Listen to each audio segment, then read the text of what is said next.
Все вы, наверное, видели такие сумочки. Я тоже давно уже к ним присматриваюсь.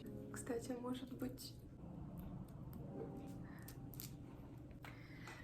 В общем, уже довольно давно я с Алика заказала специально жемчужные бусины, и мне хочется сделать примерно вот такую вот сумочку. Я на самом деле тяжело представляю, как ее вообще сплести и что там в основе, потому что я не понимаю, как она может держать такую форму.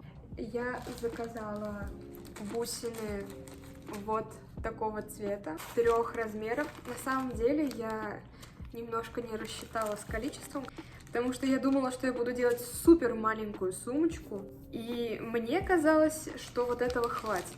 Вообще, я никогда не пробовала ничего подобного делать. Мне кажется, это не так сложно.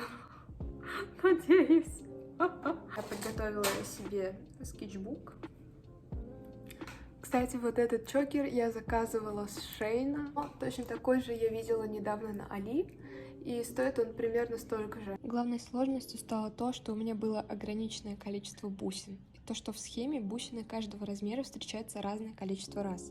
Первая схема, которую я нарисовала, мне не подходила, так как мне бы не хватило самых крупных бусин.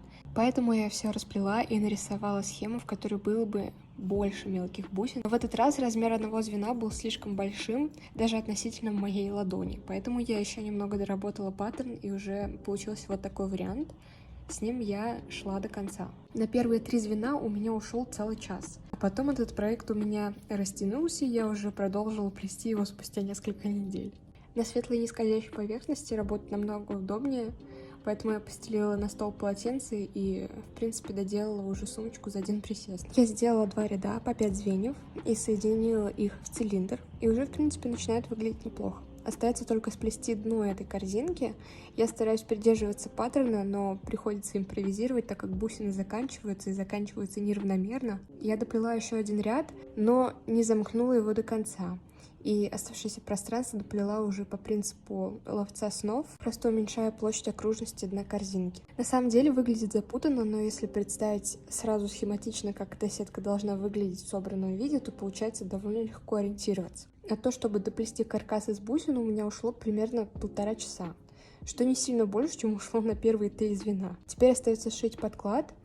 Я буду делать его из атласа в цвет бусин. У меня была идея использовать 2 цвета и сделать его двусторонним, чтобы можно было немного менять акценты. Ну, посмотрим, как будет. Я хочу, чтобы подклад затягивался на шнурочек, как обычный мешочек. А ручки сумочки я, скорее всего, сделаю из оставшихся мелких бусин и прикреплю их уже к каркасу сумки, то есть подклад будет полностью выниматься как самостоятельная часть. У меня получается вот такая трапеция, расширяющаяся кверху. Размеры буквально под телефон, карту и помаду. В конечном итоге я использовала русский атлас для внешней стороны и обычный атлас как подклад. У части из русского атласа я проглаживаю швы, чтобы изнутри они не создавали неровности, так как он довольно плотный. Да и с внешней стороны так будет лучше выглядеть. Затем я вкладываю подклад в основную часть, лицевой частью к лицевой, и прошиваю, оставляя промежуток 3 см, для того, чтобы это дело все можно было вывернуть. Выворачиваю, оставляю подклад внутри, и почти готово. Нужно только прогладить все и прошить промежуток, который мы оставили, но не зашивать его. Через это отверстие я опущу шнурок, на который будет затягиваться сумочка. Теперь я сделаю шнурки. Я заранее отрезала из атласа ленту шириной примерно 3,5-4 см, 1-1,2 см. Лишнюю ткань срезаю, чтобы было проще выворачивать ленту, и хорошенько отглаживаю шнурок. Я сделала из оставшихся маленьких бусин ручки, и такая вот сумочка получилась. Довольно необычная сумка. Мне она почему-то напоминает сумочку Гермионы с заклятием незримого расширения, в которой всегда все было под рукой. И мне, если честно, очень нравится. По материалам вышло совсем недорого. Бусины стоили примерно 200 рублей за 3 пакетика на Алиэкспресс. Правда, их пришлось ждать целых, я не знаю, 4 недели, скорее всего. И по ткани ушло совсем немножко, так как я использовала старую ткань, которую я покупала довольно давно, я точно не могу сказать, сколько это стоило.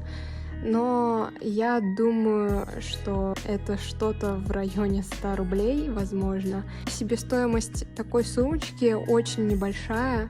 Необычный акцент, эта сумочка просто великолепна. Спасибо за просмотр, ставьте лайк, пишите комментарии, скажите, какое видео вы бы хотели увидеть из категории DIY. Я обязательно попробую что-нибудь сделать для вас. До скорых встреч в новых видео.